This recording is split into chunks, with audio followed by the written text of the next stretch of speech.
Jai Shri Ram Sati. In the series of learning tenses, today we are with past perfect continuous tense. In this tense, we shall learn where to use this tense and what are the conditions while we solve MCQs.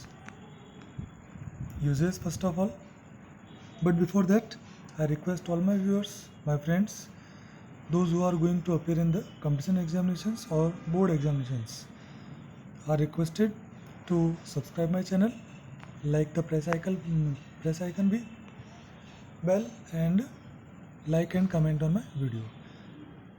Again and again, I request all my viewers to give me their queries regarding their grammatical portions related to competition examinations. I will definitely solve their queries. Now continue with our point uses. The tense is used to express the incident that started earlier in remote past and continued for some time in past. This tense also expresses the length and duration of that incident using since or for, same as was in the present perfect continuous. The difference of time is given in this tense when we talk about the difference between past continuous and past perfect continuous. Here we have the length or duration of the action. हमको इस tense में और past के continuous tense में अगर difference देखना है तो डिफरेंस हमारे को इस चीज़ का मिलेगा. उस पास्ट के कंटिन्यूस टेंस में हमको एक्शन के बिगिनिंग से लेकर बाद में जारी रहने तक की जो लेंथ है, ड्यूरेशन है उस इंसिडेंट की, वो हमको नहीं मिलती है, और पास्ट के परफेक्ट कंटिन्यूस टेंस में हमको वो मिलेगी. Now using the timeline, we shall discuss how this tense is used to express the incidents of past. Here in remote past, the action started.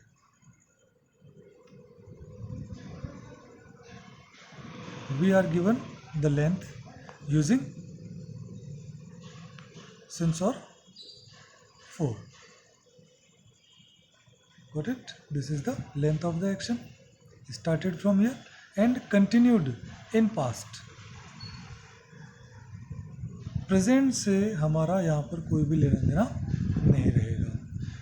Past में ही इंसिडेंट शुरू होगा, past में ही जारी रहेगा, और पास्ट में जारी रहने के साथ उसकी जो टाइम लेंथ है वो सिंस और फोर के द्वारा हमको सेंटेंस में मेंशन रहेगी. Clear? Now move on to the next point, पहचान.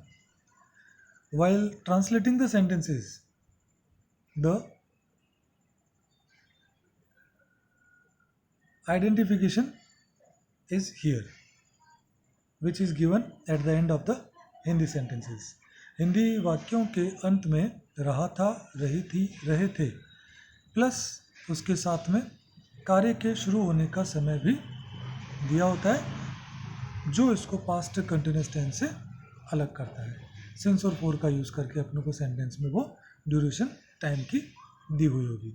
जब हम ट्रांसलेशन करते हैं तब हमको यह ध्यान रखना है कि हमको इस चीज़ में उलझना नहीं है कि सर इसमें हमको पास्ट का कोई पहचान का तो दिया ही नहीं, हम इसको प्रेजेंट में क्यों नहीं कर सकते.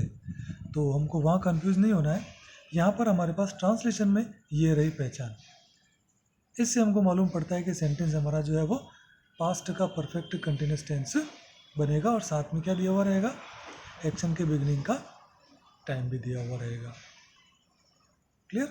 ट्रांसलेशन में हमारे को इस प्रकार से पास्ट के किसी पहचान शब्द या कोई सेंटेंस हो ऐसा कुछ नहीं देखना है. ट्रांसलेशन में हमारी यहाँ पर हेल्प मिलेगी.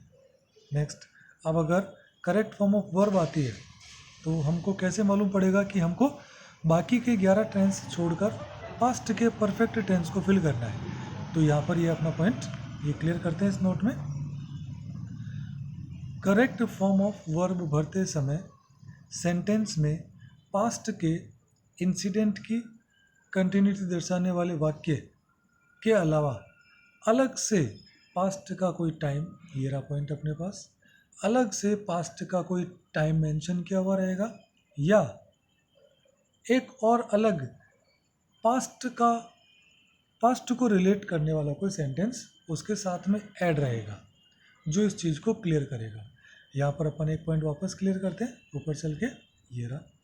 सिंस और फॉर के साथ में अपने को पास्ट का कोई टाइम या पास्ट का अलग से कोई एक सेंटेंस जोड़कर दिया हुआ होगा जब हमको वो करेक्ट फॉर्म ऑफ वर्ब को फिल करवा रहा होगा, जो इस चीज़ को चैलेंज करेगा कि आप 12 में से 11 टेंस छोड़कर पास्ट के इस परफेक्ट कंटिन्यूस टेंस को इसलिए फिल करें कि आपके पास हमने अलग से यह एक सेंटेंस जोड़कर दिया है जो आपको इस चीज़ को क्लियर करता है कि आप पास्ट के परफेक्ट की कंटिन्यूस टेंस को इसलिए भरें। Got it? Now move on to the next point. Helping verb, had been, and main verb, present participle. Clear? जिस भी टेंस में कंटिन्यूस नाम है उन सभी टेंसेस में हमारी जो मेन वर्ब है वो प्रेजेंट की पार्टिसिपल वर्ब होगी, वर्ब की फर्स्ट फॉर्म प्लस आईएनजी। और ऐसे हमारे पास 6 टेंस हैं, कंटिन्यूस के 3, परफेक्ट कंटिन्यूस के 3। इन 6 टेंस में हमारी मेन वर्ब कौन सी आएगी? जब भी अपने को करेक्ट फॉर्म ऑफ वर्ब बननी तो कौन सी आएगी? वर्ब की फर्स्ट फॉर्म प्लस आईएनजी आएगी। Clear? For example affirmative sentence लिखते समय the boy subject, had been helping verb, trying to get out main verb, of the flooded river, place, for 15 minutes time. ये यहाँ पर मैंने एक sentence add करा है जो पास्ट का है, ये रही अपनी पास्ट की वर्ब। तो यहाँ से क्या मालूम पड़ा? पास्ट। और यहाँ से क्या मालूम पड़ा? Perfect continuous. सिंस और फॉर से हमको क्या मालूम पड़ेगा? परफेक्ट का कंटिन्यूस टेंस है।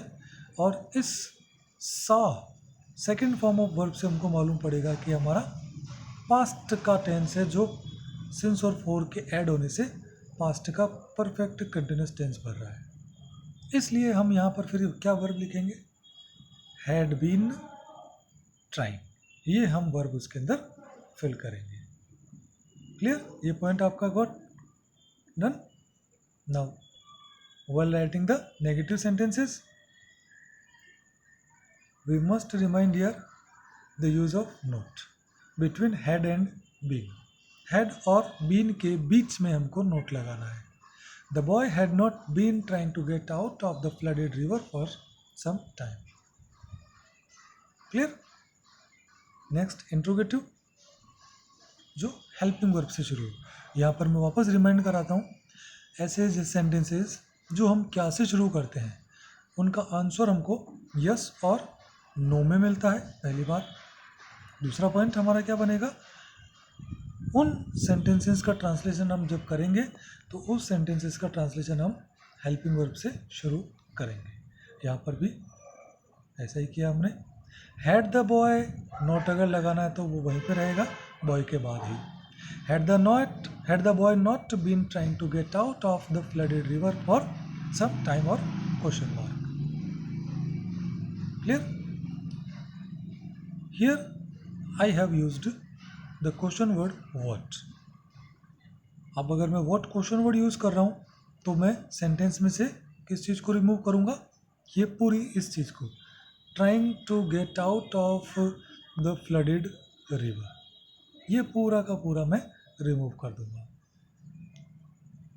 ये इस प्रकार से व्हाट हैड क्वेश्चन वर्ड, जो स्ट्रक्चर है इस 4th नंबर सेंटेंस का, question word, helping verb, subject, main verb यहाँ पे डूइंग लगा दी मैंने। व्हाट क्वेश्चन वर्ड करा तो मैंने trying to get out of the flooded river के स्थान पर जो क्वेश्चन बनेगा वो इस डूइंग से बनेगा हमारा व्हाट, और इसमें फिर हमारा आंसर जब अपन लिखते हैं तो ये पूरा आंसर इसमें मेंशन होगा। For some time, what had the boy doing for some time, question mark. Clear? In this way, we have completed our past perfect continuous tense. Tomorrow, we shall discuss our last tense, future perfect continuous tense. Those who have just joined me, go back and watch all my videos of 10 tenses. That will help you a lot. And further, continue joining me. I will upload every video of my grammatical portions discussing about grammar. जय हिंद, जय भारत।